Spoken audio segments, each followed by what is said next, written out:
everybody, today we are practicing simplifying algebraic expressions using the distributive property.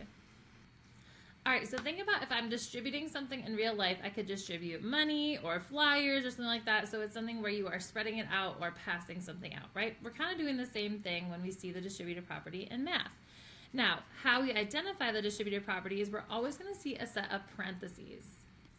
So we'll have something like a number outside of parentheses, like something like 2 times x plus 3. So we'll have this number floating outside of parentheses, and remember, anytime we have something that's right next to each other, like if I have 3x, remember that's really 3 times x. So this is really 2 times this quantity x plus 3.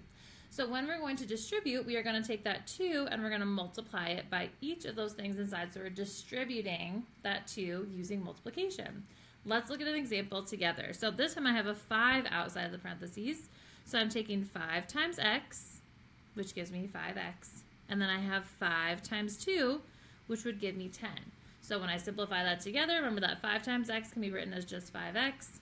5 times 2 is a positive 10, so we have plus 10. Let's take a look at some examples together. All right, so for this next one, we have 3 being distributed. So again, I'm going to take that 3 times n, and then 3 times a positive 7,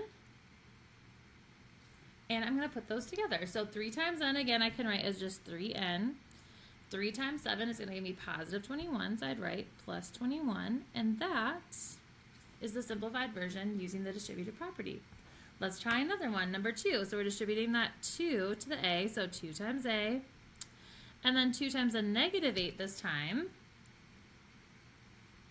So 2a, and then 2 times negative 8 will give me negative 16.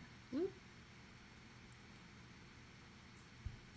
All right, we've got 2 more to go. Let me get my face out of the way.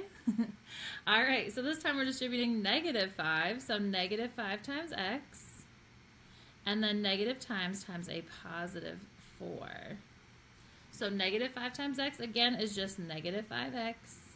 Negative 5 times a positive 4 will give me negative 20, so I'll have a subtraction sign in the middle. The biggest thing to be careful about or worried about right now is those positives and negatives and making sure that we are doing that math correctly.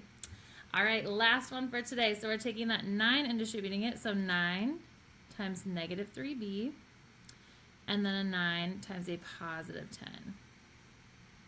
Okay, so when we have a number out front of the variable, our coefficient, all we're doing is the same thing. We're just going to multiply those 2 numbers first, and we'll leave that label b with it. So 9 times negative 3 gives me a negative 27, and so that'll be negative 27b. So all we did was multiply the 2 numbers together. 9 times 10 is a positive 90, so I'm going to have plus 90. And that is how we use the distributive property to simplify expressions.